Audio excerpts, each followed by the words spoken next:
helping you to help others. That is what we're going to do today. We are joined with members of the Cancer Society of Greenville to talk about an exciting expansion and some urgent needs that you can really help with. Say hello to Ms. Blair Miller in the black and Lisa Colby. Thank you all for joining us. Thanks for having us. Thank you for having us. You guys do so much great work for the community. For people that have never heard of the Cancer Society of Greenville, tell us what you guys do. Yeah, our mission is to connect people to free, integrative services to help them with their emotional needs, relieve financial burdens, and basically equip them for their best journey through cancer. A lot of people feel isolated. We try and provide a community where they have a sense of belonging and help them meet the extra burdens that they're carrying during their treatment. Because if it's not hard enough just going through cancer and having to deal with the treatments and feeling crummy from that stuff, then it's the other things, like sometimes your appointment may not be right here, or you just need all these other things associated with treatments. That's right. Yeah, we help, you know, financially people are going through a lot. Some people can't work while they're going through treatment, so we help that. We help people pay for transportation to and from, co-payments, insurance premiums, things to keep them on their feet and bridge that gap until they are well and healthy again.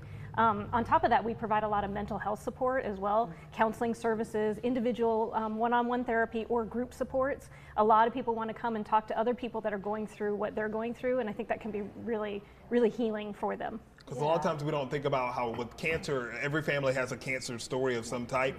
And then if you don't have that support system to go through it with you, you kind of feel isolated and not having someone to talk about to about that. Talk a little bit about the supply chain issues that you guys are having and how that's impacting what you're able to do. Yeah, a large part of what we do is to make sure that people are maintaining a healthy weight.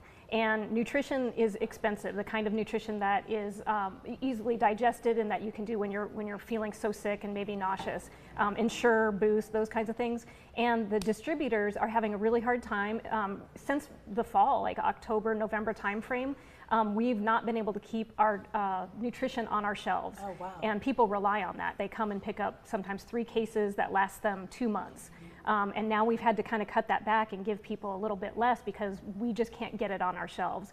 So we've asked the community to come out, help us out. We have an Amazon wish list that they can purchase and it'll be sent directly to us. Or people have sometimes, it's been amazing to see how they've been dropping off you know, cases of this Ensure or Boost so that we can help people get what they need. That's something you would have no idea unless you're going through that, but it makes so much sense. You're nauseous, you don't feel good. This is something that you can get down and it's full of protein, so it kind of helps. And everyone's on Amazon, so if you're already on Amazon, they can just look up your wish list and just put it in the cart and have it sent directly to you. And you don't, most people wouldn't even think twice about having to do that. It makes such a difference in what you're able to do.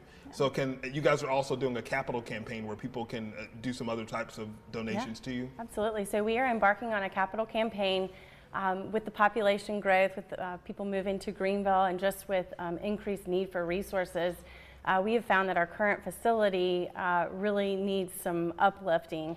And so on the same site on Mills Avenue, we have a property where we are going to be building a new Cancer Society building that will help us better serve the community. Mental health counseling, increased privacy for our patients and clients, training rooms, conference rooms, a wig room for people who can come in and they can be fitted for wigs. All kinds of things that we just really have a need for now that hopefully will continue to be able to serve the community. So if someone's watching right now, what can they do? Well, on our website you can go and there's a way to volunteer with the Cancer Society of Greenville County. So any way that someone wants to volunteer, whether it's coming to the office and helping with patients and clients, whether it's helping us on our capital campaign. Of course, we are looking for donors and sponsors for the building. There are naming opportunities. There's going to be a beautiful serenity garden where people can go for meditation and for quiet time. So there's lots of opportunities there as well. That's all great ideas. Lisa, before we go, explain too how you're different from maybe other health or cancer-related organizations. We operate completely independently, so we're not affiliated with any large national organization. We help people here locally in Greenville. So when people donate or spend resources with our Cancer Society, it's going straight to the people, your neighbors, your friends, your family who are experiencing cancer. So very much direct service, people who live locally. That's fantastic. The money's staying right here. Right here. You see the website on your screen, Cancer Society SC or GC.org. Be sure to go there, and you can also call the number 864-232-8439. And again, be sure to look up that Amazon wish list and send that insurer right to you guys. Thank you so much for all that you do. We appreciate it. Bringing light to it too. We learned something today. Thank you so much. Thank you, ladies. Great services. Thank you. All right.